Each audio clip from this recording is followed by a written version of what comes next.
Olá pessoal, tudo bem? Bem-vindos novamente ao nosso canal. Espero que vocês estejam preparadíssimos para mais uma aula de normas técnicas sobre a discursiva para a banca CESP, para outras bancas e para concursos e vestibulares, ok? Hoje nós vamos falar de alguns pontos bem importantes sobre a produção textual, como a colocação de artigos, numerais, leis, siglas, tá? Hoje nós vamos falar um pouquinho sobre isso, que são pontos importantes na construção do texto. Quando você faz uma discursiva, se propõe a fazer uma discursiva, o ideal é que você entregue um texto limpo, de qualidade e dentro das normas técnicas, ok? É isso que o seu examinador espera de vocês. Beleza? Vamos falar um pouquinho de artigos. Como é que a banca escolhe, como é que ela espera que você coloca os artigos. É importante colocar os artigos dentro do texto. Quando você se apoia numa lei, é importante você sabê-la de forma correta e coloque dentro do seu texto no sentido de que você vai agregar valor. Você vai mostrar para o seu examinador que você realmente conhece aquilo, conhece a lei, conhece do assunto que você está falando, que você não tem contratoriedade e que você não tem insegurança, tá? Você não se contradiz, você não é inseguro. Pelo contrário, quando você coloca um artigo ou uma lei dentro do texto, a credibilidade é muito maior. Tudo bem?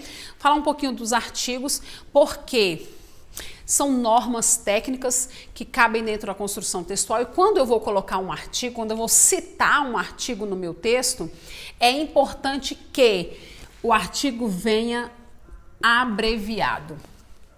Abreviado mesmo e com este pontinho, tá? E com este pontinho. Isso é extremamente importante. O artigo, a palavrinha vem abreviada. Tá bom? Abreviada. E o número do artigo, veja bem, a palavrinha artigo vem abreviada, o número que segue o artigo até o número 9, até o número 9, ele segue com, olha só, ele segue com o numeral arábico, vamos colocar assim, ó. Arábico, ok? Esta é a sua colocação, seguido do símbolo de, como é que eu falo, gente? Esqueci a palavrinha. Seguido daquela palavrinha do símbolozinho do ordinal, tá? Então vejam bem, vamos retomar um pouquinho para vocês entenderem. A palavrinha vem abreviada, seguido de ponto e até o número 9, você representa com o número arábico seguido do número de ordinal. Aquele símbolo do ordinal, sabe? O símbolo, sabe o símbolo do ordinal, minha gente? Aquela bolinha, esta mesmo que vocês vão colocar no texto. Vamos ver um exemplo? Olha só. Artigo 8, olha aqui, ó, artigo 8, ok? Então, ele vai seguir exatamente assim. Você vai colocar o número, a palavra artigo abreviada, seguida de ponto, e até o número 9, ele vai seguir com o número arábico e o símbolo do ordinal, beleza? Passou deste número 9, passou do número 9, ou seja, os artigos 10, 11, você vai, com outro exemplo, você vai seguir desta forma aqui. A palavra continua sendo abreviada, porém, o número arábico e ponto. Não tem mais o símbolo do ordinal. Tá? Não tem mais o símbolo do ordinal. Então, não segue o número do ordinal e também preciso ter o ponto. Beleza? Tranquilo aqui? É um exemplozinho bem tranquilo para vocês observarem. Além disso, é muito comum a gente colocar número dentro das nossas redações, dentro da produção discursiva, Então, quando eu falo de numerais, eu vou me atentar a alguns pontos importantes. Por extenso, como é que este número aparece por extenso? Quando ele segue do 1 ou do 1 ao 9, do 0 até o 9. Ou seja, quando ele tem uma única palavra. Por extenso, quando ele é escrito, composto, formado por uma única palavra. Única palavra, ou seja, até o número 9, né, gente? Até o número 10, na verdade, né? Uma única palavra até o número 10. Beleza? Então, eu posso escrever por extenso. Por extenso, quando eu chego, o meu numeral é seguido de uma única palavra, construído por uma única palavra. A partir de então, quando ele é feito mais de um número, mais de uma palavra por extenso, ele vai aparecer em construção arábica, ok? Então, ele vem, vamos colocar assim, ó, pelo número arábico. Pelo número arábico, a partir ou quando ele é construído de mais de uma palavra, quando ele é composto por mais de uma palavra. Tudo bem? É bem fácil, é bem tranquilo, não precisa vocês se apertarem ou terem medo de fazer isso, tá? Não terem medo de fazer isso, porque é bem tranquilo. Existem algumas numerações que você vai utilizar, por exemplo, o percentual. Então, aqui também, vamos colocar assim, ó, expressões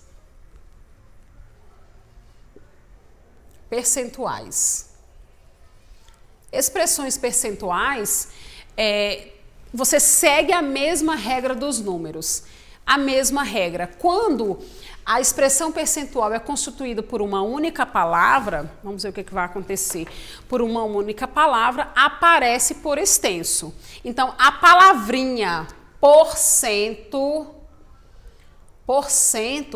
pode vir por extenso quando o seu número é construído por uma única palavra. Então, quando eu coloco assim, 8%, veja bem, ó, 8%.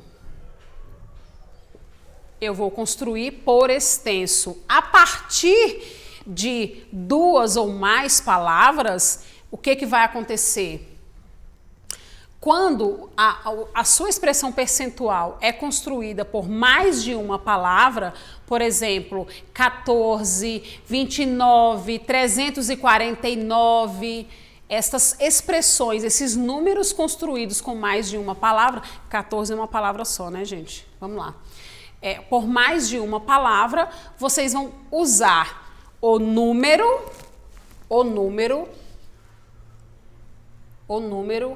por exemplo, 99 e o símbolo da porcentagem, tá? Então, veja bem, aqui, quando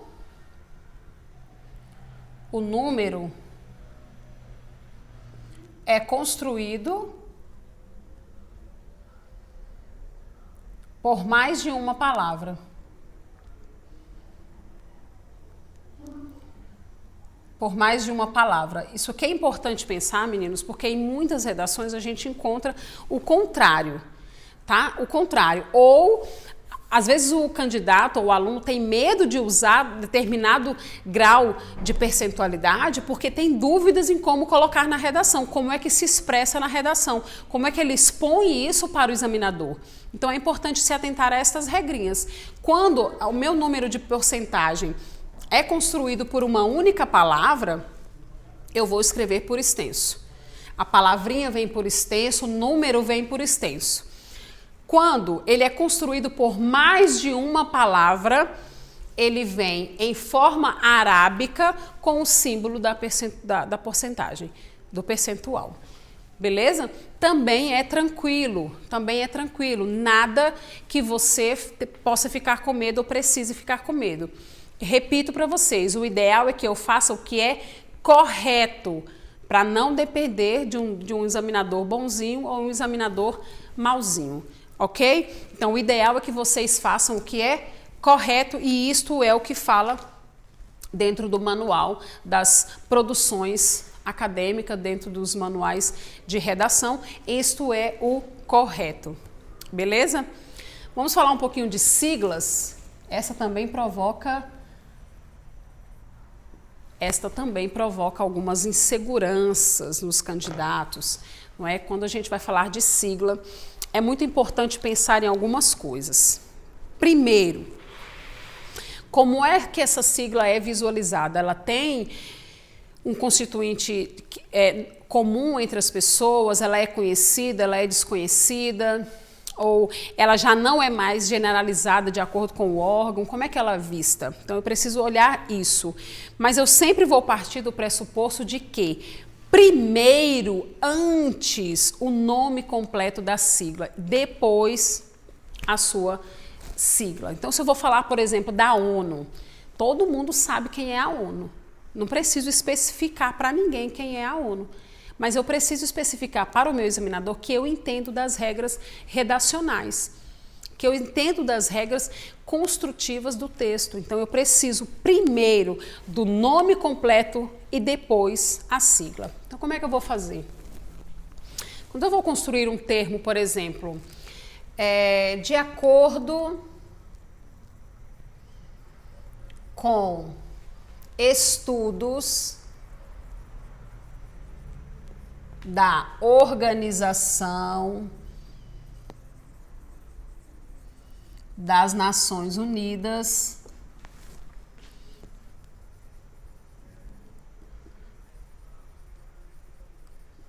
aí depois disso eu posso colocar a sigla toda em letras maiúsculas.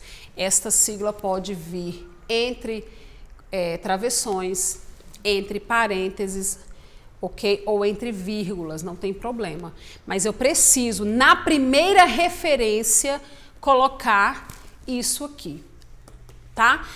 Quando eu for fazer uma segunda referência do mesmo órgão, eu não preciso utilizar o nome por extenso, vou utilizar apenas a sigla. Mas eu já mostrei anteriormente para o meu examinador que eu sei como se usar uma sigla dentro do meu texto, beleza? O mesmo vai acontecer com as leis.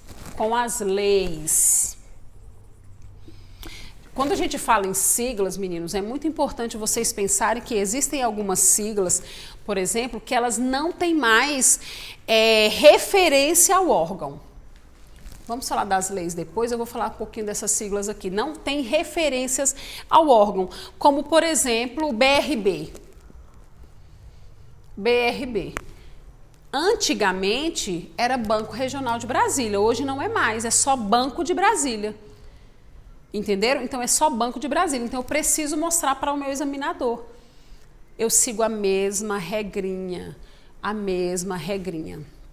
Então estas siglas, elas primeiro vai ocorrer nesta forma, escrita e depois abreviada, mas construindo numa segunda ocorrência, eu não preciso colocar a forma por escrito, tá bom? Mas eu preciso entender que algumas siglas não fazem mais referências ao órgão, não tem originalidade do órgão, porque antigamente era BRB, Banco Regional de Brasília. Então, só para vocês entenderem que isso ocorre, algumas regrinhas. O mesmo vai acontecer quando eu vou pluralizar estas siglas, porque pode ocorrer de pluralizar as siglas. Eu quero falar da PM, eu jamais vou utilizar o apóstrofo, ok? Jamais.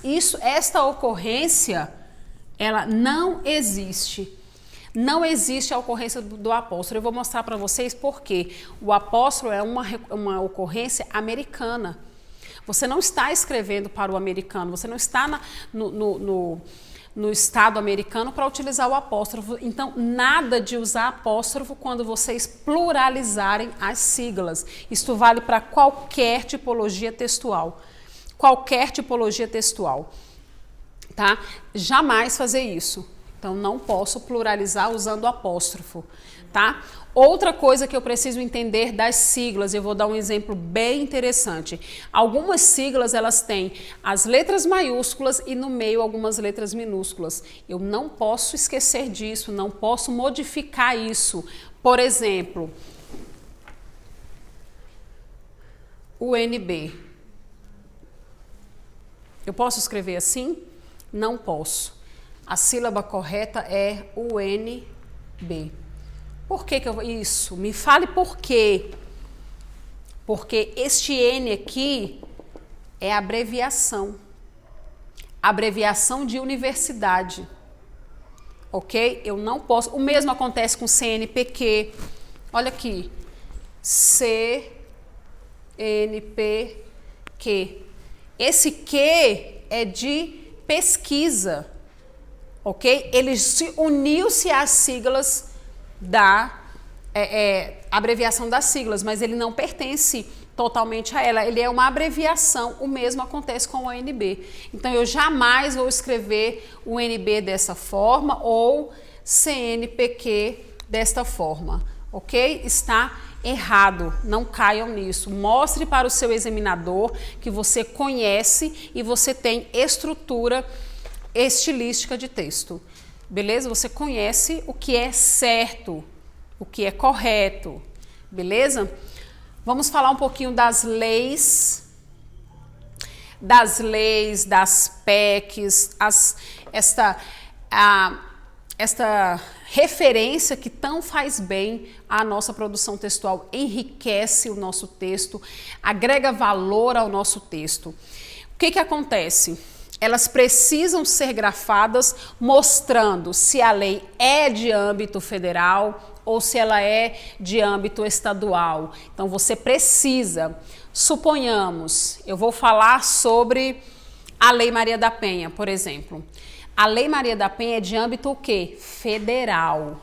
Então, eu vou citar uma lei, eu vou colocar que ela é de âmbito federal.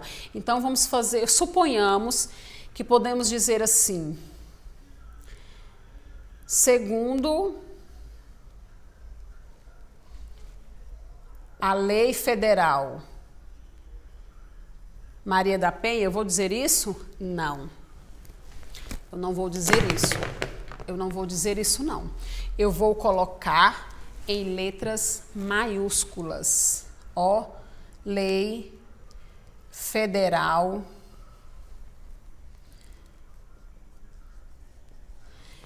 após mostrar que ela é de âmbito federal ou ela é de âmbito estadual, é importante mostrar isso.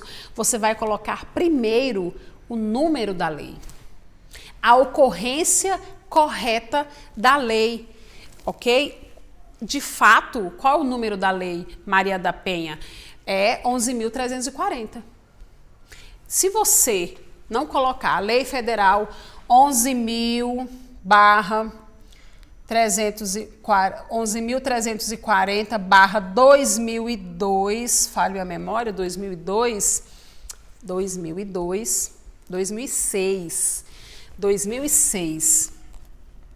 Se eu não fizer isso aqui, a minha ocorrência toda está errada.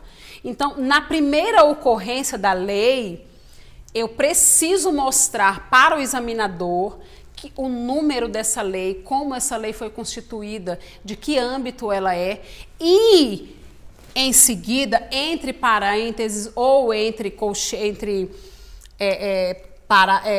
parênteses ou travessões, e eu vou sugerir a vocês que seja entre travessões, evitem usar o parêntese dentro da produção textual, mas não está errado se você usá-lo dessa forma, aí você pode colocar o nome popular da lei, não é? Porque o que acontece com a gente? Nós temos a mania de dar nomes às coisas, assim, a mania de dar apelidos, mesmo para as leis.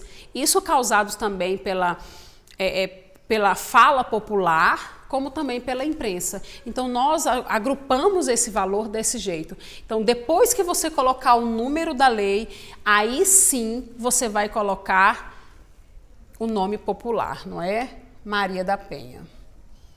Ou Lei Maria da Penha, tá? Porque Maria da Penha é o nome popular da lei. Não é o número, não é o nome de fato que ela foi construída. É um nome popular. Então, seja qual for a lei, seja qual for o âmbito da lei, ela precisa ser colocada em sua Constituição correta, ok? Ela precisa ser colocada na sua construção governamental. Eu não posso esquecer do número da lei. Por isso que muita gente não coloca a lei dentro dos textos, porque nem todo mundo sabe o número que a lei foi criada, a forma numérica da lei, o nome dela de verdade. Ele sabe o nome popular, ok? Como a redução da maioridade penal, crimes hediondos, enfim, qualquer que seja a lei, a PEC, qualquer que seja o âmbito dessa lei, você precisa colocá-lo na forma do número da lei e depois o apelidinho dela, tá? Na primeira ocorrência.